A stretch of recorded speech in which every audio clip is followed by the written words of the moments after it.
Good day na naman sa atin dyan mga ka-hunter natin, mga kapwa-kolektor natin. At ayan nga po, magpiplex ulit tayo ng mga nakuha natin sa hunting ground or sa store na pinupuntahan natin kung saan tayo nag-hunt.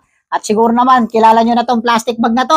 At bago man natin tanggalin sa plastic to, kung bago ka lang sa aking channel or sa aking video, please like, share, and follow na rin para maging updated ka sa mga video or content na mga ganito, gaya ng Hot Wheels at Matchbox, lahat diecast. At ayun nga po, tara, samahan nyo ko. Tanggalin na natin sa plastic to. Let's go!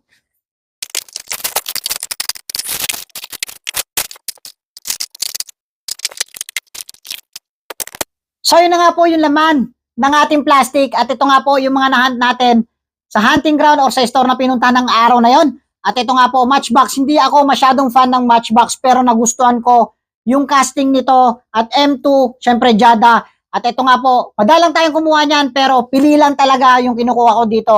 At reflex natin to, papakita natin ang malapitan na makita nyo ho kung gaano kagaganda ng mga diecast na to or card na to. So tara, let's go! At ito na nga ho, yung mga nakuha natin sa Wild Matchbox 5 packs. At ito nga yung laman Nissan Skyline GTX. At ayan nga po yung laman Honda, Subaru, Mazda syempre. At Toyota. At ayan nga po, MBX Japan Cruiser. Hindi ako pan masyado nito pero naganda na ako dito. At ito nga po yung isa pa po. Set yan. Kulang lang tayo ng card number 3. Puro convertible po yan. At ayan ho yung laman niya. Kayo na po balang umusga. At maaangas talaga yung datingan nito. M2. Nakakuha din tayo ng mga ilan-ilan na magaganda. Ito nga yung Dodge Challenger na funny car. Ford Mustang GT na costume.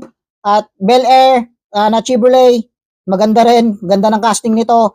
At ito nga yung isa na nakuha rin natin na malupit. At ito nga Barracuda Hemi Playmount. At maganda po. Maganda pa rin yung packaging niya. At ito pa yung naganda na kong isa mula sa Jada 2022 Honda NSX-R Japan Specs Advan Team. Napag-aangas, napakaganda talaga ng Jada rin na ngayon. Sumasabay na sila sa mga casting na magaganda. At ayan nga po. At ayun na nga po guys, yung mga nahunt natin sa Wild Matchbox, Jada, at syempre M2 na mga ilan-ilan. At ayan nga po, yung mga nakuha natin sa hunting ground. Hindi man ako fan masyado ng Matchbox pero naganda na ako dito sa casting na to. So ayun nga po, muli maraming salamat. Hot Wheels Community Diecast Community followers, tagapanood natin dyan. Grupo na pinag-sessionan natin ng video. Maraming salamat po sa inyong lahat, sa mga nanonood sa aking mga video, sa mga nagko-comment. Shoutout sa inyong lahat dyan. At syempre, special shoutout, Abracadabra, by Secret Shop, at owner ng store, syempre, si Anthony Duarte. Dalawin nyo dyan sa may G. Marcelo, may San, Valenzuela City, mga bababangis, ang